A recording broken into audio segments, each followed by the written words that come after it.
So good day everyone, my name is Cantiberos and my assigned topic is all about scoring rubrics. So what is scoring rubrics? Scoring rubrics is coherent set of criteria for students' work that includes description of levels of performance quality on the criteria. The main purpose of rubrics is to ask performance made evident and processes and the product. So rubrics have two major parts: coherent sets of criteria and description of levels of performance for these criteria by Brookhart 2013. So how to create and use rubrics? So there are two types of rubrics. So first is analytical rubrics.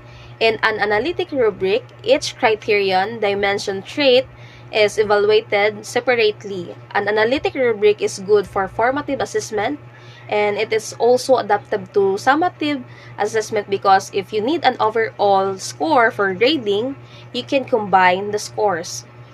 So analytic rubrics allows you to evaluate participants' achievements using the single rubric based on multiple criteria. You can assign different weights, values to different criteria, and includes an overall achievement by totaling the criteria. And this should be done in table form. So this box is applied in analytical rubric.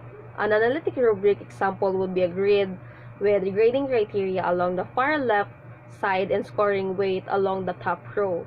Within each appropriate box, the instructor would describe what type of work would receive the score for that criteria.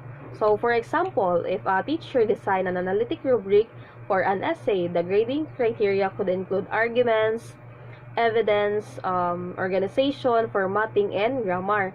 So for the arguments criteria, the instructor would describe an essay deserving of a 5/5 score as follows. So the essay offers a clear and defensible argument filled with supportive, logical reasoning that uses ordered and well-structured progression. So the instructor would fill in the next box with 4/5 description.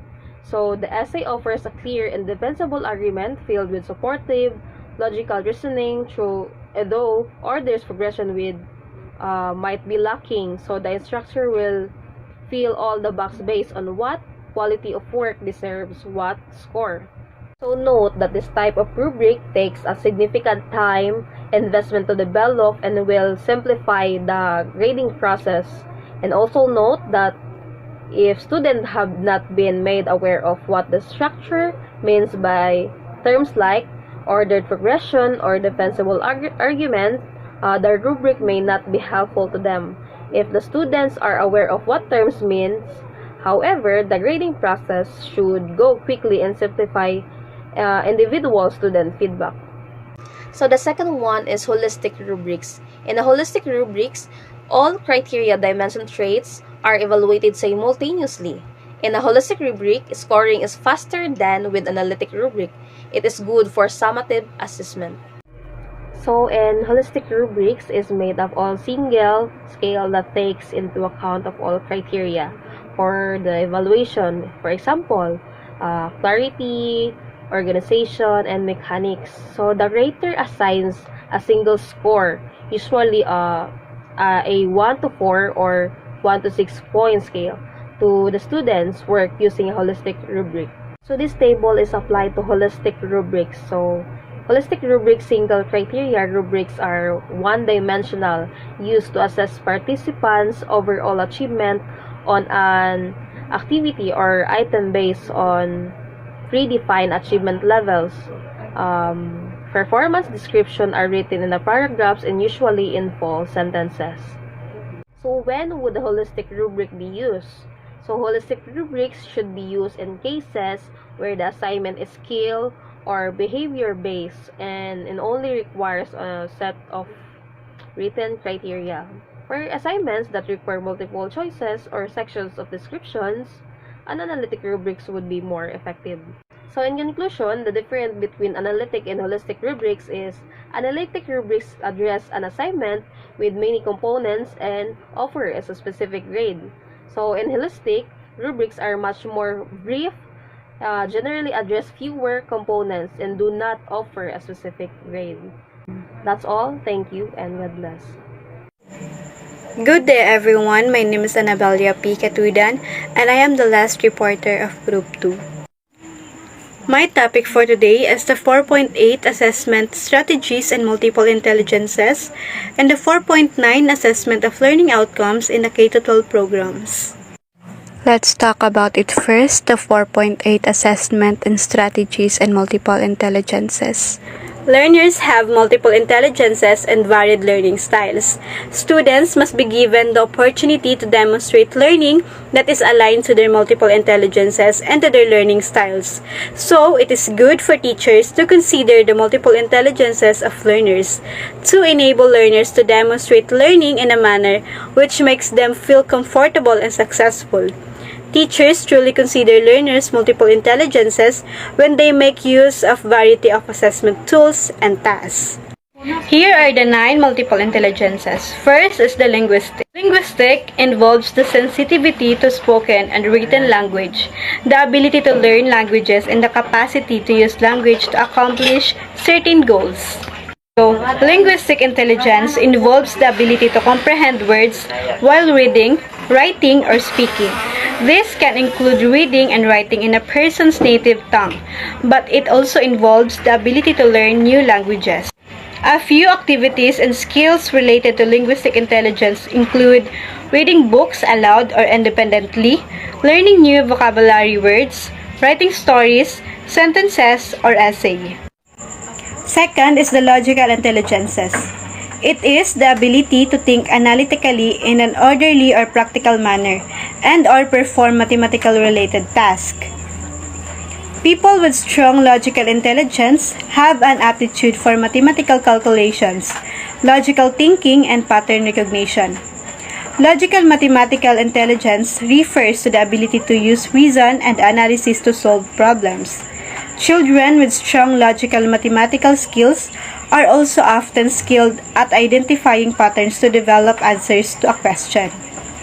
A few logical mathematical intelligence skills and activities include learning addition, subtraction, and other math concepts using the scientific method to the test hypotheses, using logical abilities to create compelling debates. And the third is the bodily. It is the capacity to manipulate objects and use a variety of physical skills. Bodily kinesthetic intelligence involves skillfully moving and controlling your body. Children with a strong sense of bodily kinesthetic intelligence often succeed in hands-on activities rather than a theoretical assignment. If you want to try bodily kinesthetic intelligence activities in class, a few ideas can include: first is the participating on a sports team. Second is doing relay races or outdoor games. And the last is learning the choreography to a dance. Fourth is the visual. A person's ability to perceive, analyze, and understand visual information in the world around them. Spatial intelligence involves the ability to visualize and manipulate environments. Children with strong spatial intelligence are aware of the space around them and skilled at manipulating it in creative or innovative ways. Spatial intelligence skills or activities you could use in class include: first is the putting together puzzles, painting, sculpting, or other artistic activities, performing tasks that involve hand-eye coordination. Next is the musical. It is the ability to perceive, distinguish, transform, and express sounds in the musical form. It allows people to create, communicate, and understand meaning through sound. Musical intelligence is defined as the ability to appreciate, create, and perform music. It involves not only those sensory musical activities, but also the theoretical side of music, such as composition. A few musical intelligence skills or activities can include: first is the practicing pitch or a sense of rhythm. Second is the learning to sing or play an instrument. And the last is the recognizing musical notes or patterns. Next is the interpersonal intelligence. It is the ability to understand and interact effectively with others. Interpersonal intelligence refers to the ability to interact with others in a healthy and meaningful way. Students skilled in interpersonal intelligence can be introverted or extroverted, but they are often good at making and maintaining friendship. Activities and skills related to interpersonal intelligence include: first is the making positive relationship with peers, second is the using effective communication skills, and lastly, comforting a friend when they're feeling down. Next is the intrapersonal intelligence. Individuals who are strong in intrapersonal intelligence are good at being aware of their own emotional states, feelings, and motivations. In some ways, with intrapersonal intelligence is defined as the ability to understand and analyze your own emotions, actions, and beliefs.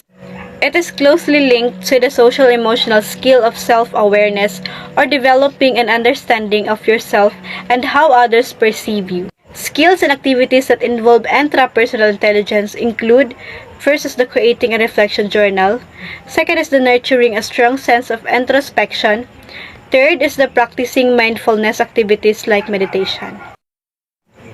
Next is the naturalist intelligence. It is the ability to identify, classify, and manipulate elements of the environment, objects, animals, or plants. The eighth type of intelligence, naturalistic, refers to a person's sensitivity and appreciation for the natural world. Students with naturalistic intelligence often have an affinity for recognizing and interacting with plants and animals. A few activities or skills related to naturalistic intelligence include: first is the hiking, camping, or other outdoor activities. Second is the taking care of animals. Lastly is the recognizing different types of plants. Lastly is the existential intelligence. Sensitivity and capacity to tackle deep questions about human existence, such as the meaning of life, why do we die, and how do we get there. Existential intelligence involves an individual's ability to use collective values and intuition to understand others and the world around them. People who excel in this intelligence typically are able to see the big picture. So now let's proceed to the 4.9 Assessment of Learning Outcomes in the K-12 program. Here are assessment practices lifted from DepEd for the guidance of all teachers.